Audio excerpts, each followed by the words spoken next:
Non mais regardez-moi ça.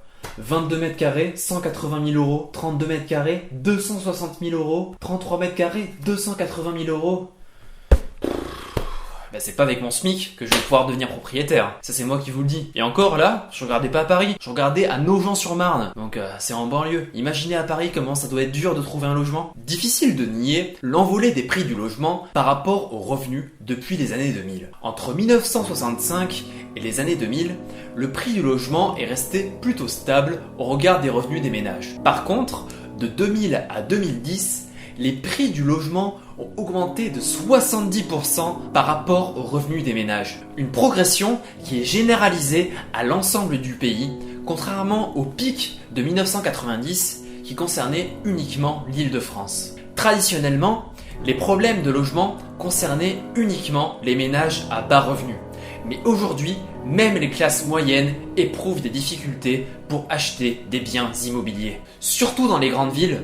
Le cas d'école est évidemment Paris, où il est quasiment impossible d'acheter, à moins d'être dans les 10% les plus riches ou d'hériter. Il est ainsi plus facile d'être propriétaire grâce à un héritage qu'avec les revenus issus du travail. C'est-à-dire être feignant plutôt que bosseur, compter sur sa famille plutôt que s'appuyer sur ses capacités, espérer la mort plutôt que se battre durant sa vie pour obtenir ce que l'on souhaite.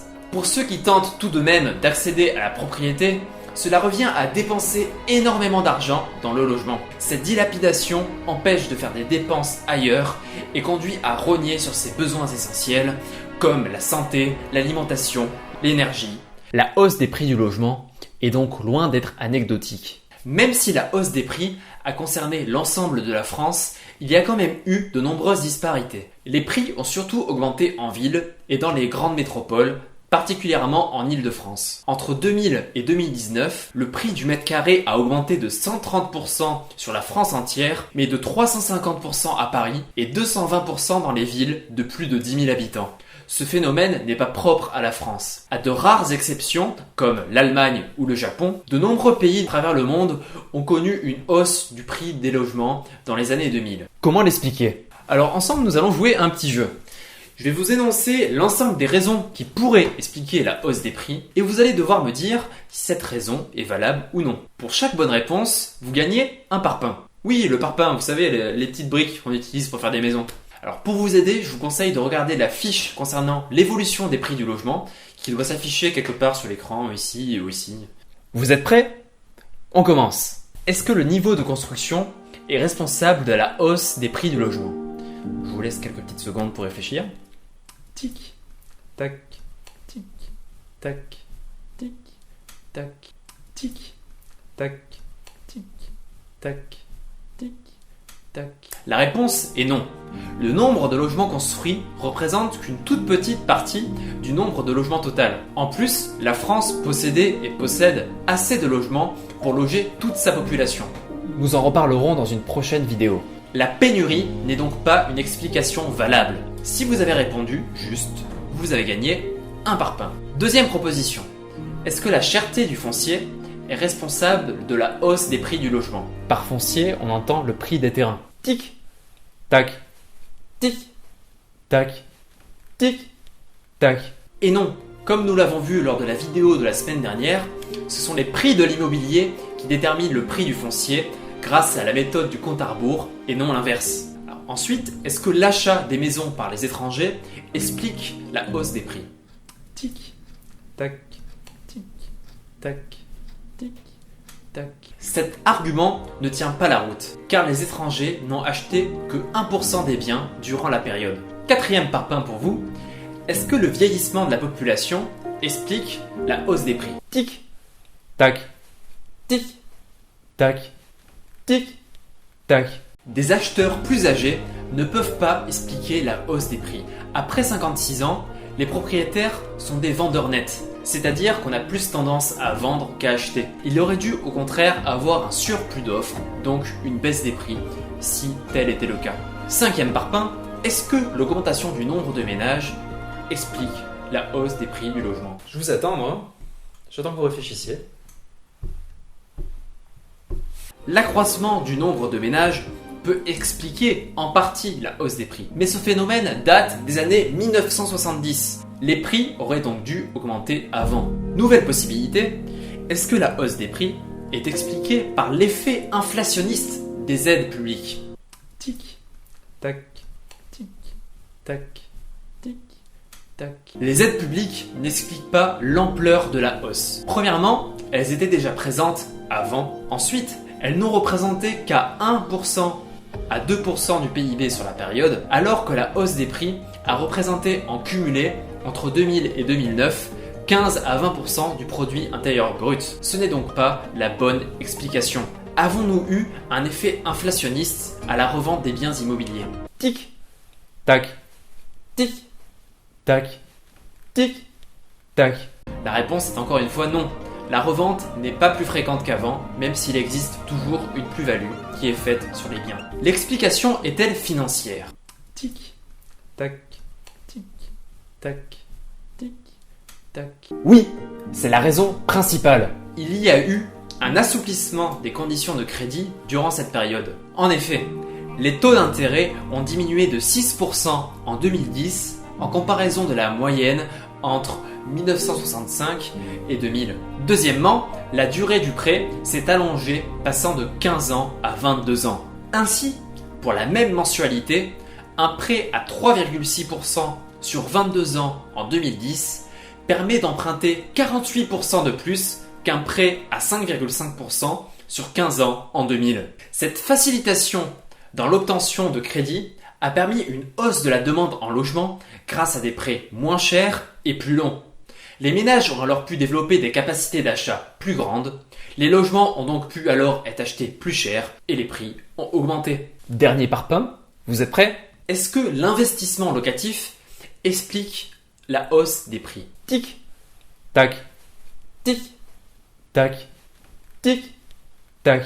Oui, en partie. Ce placement est devenu plus intéressant en raison de la baisse des taux d'intérêt en comparaison des placements en bourse ou dans l'assurance vie, accroissant de fait la demande. La croissance du nombre d'acquisitions a été portée par ces acteurs car le nombre de ménages en âge d'accéder à la propriété a baissé sur la période. Surtout que les investisseurs locatifs possèdent un budget plus élevé que la moyenne. Ils participent alors de manière plus importante que les autres acheteurs à la hausse des prix. Ceci explique en grande partie pourquoi l'augmentation a été plus grande dans les villes, là où le statut locatif est plus important. Dans le même temps, les loyers ont assez peu augmenté, même s'il est vrai, cela dépend beaucoup des villes, dégradant ainsi la rentabilité des investissements. Les investisseurs locatifs ont alors cherché à se reporter sur des marchés où ils peuvent percevoir des loyers plus élevés, comme les locations saisonnières. Oui, vous les connaissez.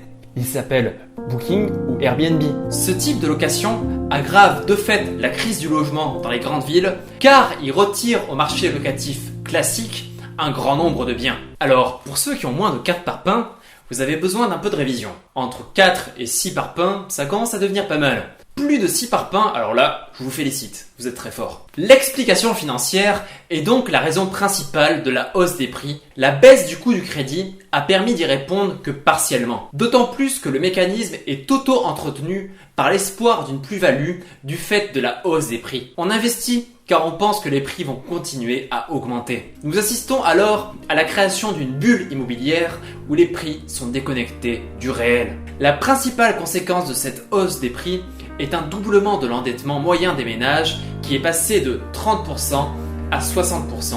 Les ménages payent alors plus et plus longtemps, mais ceci ne s'est pas accompagné d'une augmentation de la productivité ou des revenus qui aurait permis de rembourser plus facilement le crédit. D'autant plus que la qualité des logements n'a pas augmenté au même niveau que les prix. Comme le dit Jacques Frigit, seul l'environnement financier combiné à une certaine myopie des investisseurs semble pouvoir expliquer l'envolée de 2000 à 2010 du prix des logements.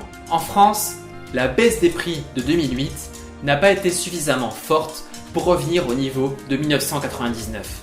Depuis 2010, les hausses ont surtout concerné les grandes métropoles françaises comme Lyon, Paris, Bordeaux, boostées par des taux d'intérêt toujours faibles et la métropolisation. À ce titre, l'investissement et la confiance inébranlable des Français dans le logement est inquiétante, car à tout moment, la bulle peut exploser et faire baisser rapidement les prix. Au contraire, les villes petites et moyennes connaissent plutôt une stabilité, voire une baisse des prix par rapport aux revenus. La solution est assez simple. Nous devons faire baisser le prix de l'immobilier par rapport aux revenus pour redonner du pouvoir d'achat aux ménages afin d'éviter les arbitrages néfastes, les conditions de vie indignes et dangereuses. Il est possible de faire baisser concrètement le prix des logements. Cependant, il est probable que nous attisions le mécontentement des propriétaires actuels. Ce levier d'action devra donc être progressif et veiller à ne pas fragiliser les ménages propriétaires à bas revenus. Nous pouvons également augmenter le revenu des ménages acheteurs. Toutefois, ceci peut avoir un effet pervers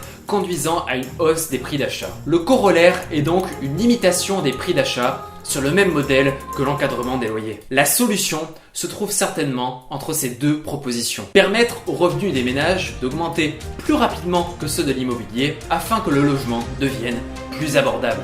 Pour mener à bien ces leviers d'action, nous avons besoin de toi. Construire des solutions pour un habitat plus abordable et de qualité nécessite un grand nombre de personnes pour les inventer, les construire, les défendre. Bâtir un avenir meilleur est à notre portée parce que le logement est un droit.